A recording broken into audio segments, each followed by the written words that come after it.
Hello everyone, I hope you guys are having a good day today. This video is going to focus on a few of the 6 critical practices of leadership. And this is some work by Franklin Covey. And I introduced this in last week's video, and I wanted to expand on a couple of the principles that are found in this as a way for leaders to encourage professional communication in the workplace. And we'll go through a few of these points. I'm going to go through 1, 2, 3, 4, and number 5 for this video. And then this will apply to the case study that you have for this week. And you'll actually have 2 case studies that you can choose from for application for this material. So let's start with the leader's mindset. So leadership is one of those roles that you have to have kind of the right mindset for. You have to go into it and into conversations and into situations with the right mindset. And so one of the key principles behind the 6 critical practices of Covey's work is that the common mindset is that I'm responsible for my results. And leaders often take the results of their team, very personally. And yes, it does represent that leader. But an effective mindset is I'm responsible for delivering results through other people. And this changes the focus a little bit about how you coach people and how you help people become the best that they can be.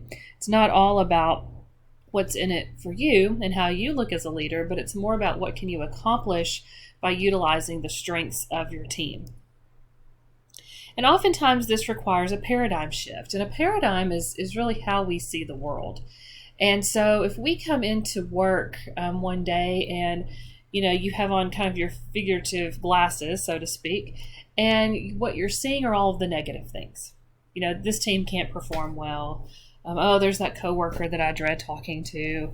We've got this meeting today and I really don't want to go. Got this problem to solve. Nobody's working together. If you have that kind of mindset or that paradigm, then that's how you're going to view everything. According to your role and the people that you work with. And that influences the types of conversations that you have. We've talked in the first unit, and as we looked at the 9 axioms of communication, one of the things that we know is that communication is greatly influenced by interpretation. So your paradigm is how you're interpreting the situation. It's your reality. And that's why it's so powerful, because it represents things that are real to you.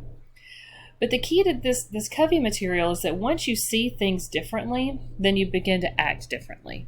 So if you can shift your paradigm, and if you can look at that problem that you're having at work, or in the group project at school, or the class that you dread going to every day, if you can look at that as an opportunity and not as a negative, that's a paradigm shift. And then you're able to act differently based on the way that you're seeing the world. Minor changes impact a behavior. So if you decide one day you wake up and you think, I am going to, have a good day today, I'm going to do a few minor things to change my mindset, then that's going to change the behavior for that day. The paradigm shift occurs when you make the major changes. So when you choose to engage with people differently, when you choose to view the situation differently repeatedly over time, then you start to see the paradigm shift. So Covey uses this model, see, do, get. And basically what he says is that your mindset reflects how you see things. That in turn impacts your practices or how you do things. And then that in turn reflects the results that you get. So we'll take a very simple illustration. If you go into a group project in a class thinking, no one's going to do the work, I'm going to get stuck with everything, because that's been the past experience maybe that you've had. It's so hard to coordinate schedules virtually. How are we going to do this together? Then you go into it a little bit defensive, and that might impact, some of your actions and how you relate to people and how you view the task that you're given. And then the result that you get from that, you might do a good job in the project and you might, have some wins and some good success, but you really haven't shifted your true mindset in terms of how you view that. And so the result that you get, it may be okay, but it was hard to get there. And you're maybe still focused on kind of what went wrong more than what went right. Or sometimes, we go into it thinking, well, I'm going to do all the work anyway. I might as well take all of this on. And then the result of it is you've done the majority of the work and let other people have it. So you have to go into it with a different mindset. This is an opportunity for me to practice leadership skills. This is an opportunity for me to meet new people and figure out how they work. And that will then translate into my job when I graduate, because guess what? I got to work with teams anyway. So let me figure out, how to solve these problems. That creates a different practice, which then will give you a different result. So it's all in how you look at the situation. I have a coworker who is in one of our support roles, and she is not the most attentive in terms of detail. She makes a lot of mistakes. She has some issues with follow through. She's very young. It's kind of one of her first jobs. But people are getting frustrated with her. And so the mindset towards her and her job is she's inadequate. She struggles too much. Therefore, they don't trust her. So their actions, their practices reflect that. And then the result that they don't get the result that they want. They need help and they need support. She's in her support role. But if people don't trust her because of the way they see her, then they're not going to get the results that they want. So I had a conversation with her a few days ago, and I changed my whole perspective. My thought was, if she's struggling to do these things, something must be wrong. Something must be frustrating her. What could it be? So I asked some coaching questions, which we're going to talk about in just a minute, and discovered that she was struggling in some areas. And there were some tools that she needed to do her job. And there were some things that she needed to have in place to be able to be more effective. So hearing her side changed my mindset, which changes the way that I relate to her, which is going to hopefully get a different result going forward. So it's just all about how you view things and how it's connected to the results that you get. So this is kind of a reminder card. It kind of pulls things together. So it has the see, do, get cycle on it. And then it also has all of the mindsets that leaders need to keep in mind. And we're going to go through a few more of these in just a second. But the first one is that I'm responsible for delivering results through people. The second piece of this is having regular one-on-ones.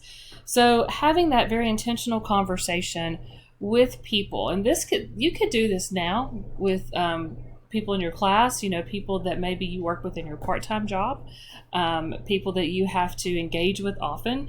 Having effective one-on-ones is a great way to ensure that you are communicating well and that everyone's working kind of in the same direction. So the common mindset is, well, I have a one-on-one to check on people's progress. The effective mindset is, I have one-on-ones to help people stay engaged. That's very different. So an area that leaders are responsible for and that they need to ensure that they are communicating in the most professional and effective way is to ensure that their people are engaged. So what does engagement look like? Well, engagement is how connected, how involved you are in whatever it is that you're doing. So it could be your job. It could be a volunteer experience that you're having. It could even be your experience in the classroom as a student. How engaged are you in what it is that you're working on? So we have 3 levels at the top: creative excitement, heartfelt commitment, and willing cooperation. These are 3 areas that promote that describe a truly engaged person. So they're excited about being there. They want to be creative. They want to think of new things. They have this, heartfelt commitment. They're connected. They want to stay in this position for a long period of time, or they're committed to working through problems. And also they're willing to cooperate. And people can move through these 3 areas up and down, at any given time, but overall they're engaged. The bottom 3, were below the dotted line, are indifferent compliance, resentful obedience, and rebel or quit. This is when we start to see the behaviors of the disengaged. They're not communicating.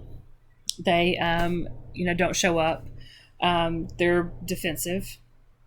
They're going through the motions. If you've ever been in that situation where you're just kind of going through the motions in a relationship, in a job, in a class. So it's the bottom 3 that we want to keep people from. And the leader's role is to understand and to see when people may be in a particular place of engagement and what the communication looks like within that level of engagement. You can imagine that your communication is going to be very different with a person who's in the top 3 as opposed to the bottom 3. So what we also have to keep in mind is that along the way, people have choices, and you make certain choices which kind of take you through these different levels or phases of engagement. And this is where the mindset comes into play. You can approach a situation as problematic and choose to react to it in one way that is, more positive and more engaged, or get defensive about it and make it more difficult. There's choices. And the leader's role is to see and to try to influence people to make the best choices as possible to keep them engaged. Now, along with the one-on-one and these one-on-one conversations, a leader can demonstrate professionalism by engaging in empathic listening. So this is where you're listening to understand. You want to learn something. It's moving from certainty to curiosity. So instead of coming in and trying to fix a problem or acting like you already know it all, you're asking questions to demonstrate curiosity. You're seeking to learn. And this is kind of what I did with the employee I was talking about a few minutes ago. I needed to understand why she was struggling. And instead of just assuming that she was not a good fit for the job, I asked questions to figure out what was really going on underneath that experience that maybe we could help her with so that she could do a better job. I became more curious instead of just assuming that I knew the answer. So with empathic listening, you're talking about the feeling. With this employee that I spoke with, I said, so what I hear you saying is that you feel very frustrated because you don't have this tool that you need to be able to do your job better. Describe to me how this would help you do your job better if you had this. And so that's more of a curious conversation than me just saying, hey, here's the things you need to fix. Your attention to detail is poor. You're making a lot of mistakes here. We just need to fix that. That's going in with certainty. Going in and asking questions is very different, and you get people to open up about how they're feeling about a situation, and that can give you great insight into what they might need in order to fix it. So to listen empathically, you've got to focus on your intent. You've got to give the other person your full attention. Sometimes you got to be silent. Silence is okay, and oftentimes we don't like silence.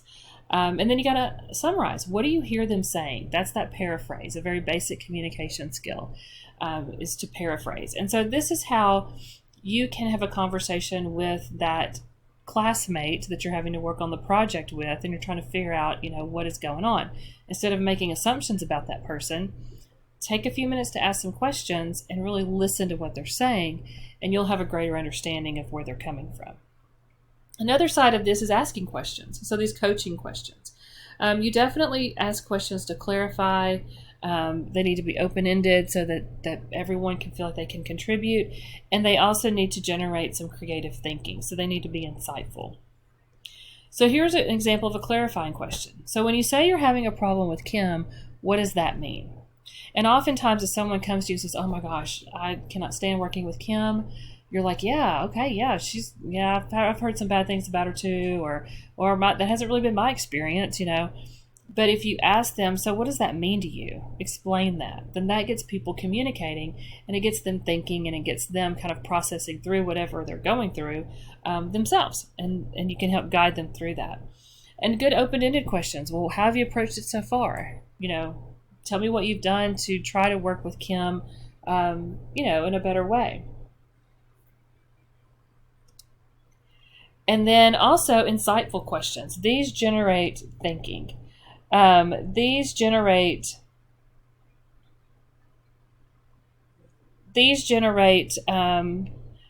open-ended questions. They ask you to imagine what's possible. Think about what working relationship would be like. What's one thing that you could do to help build that?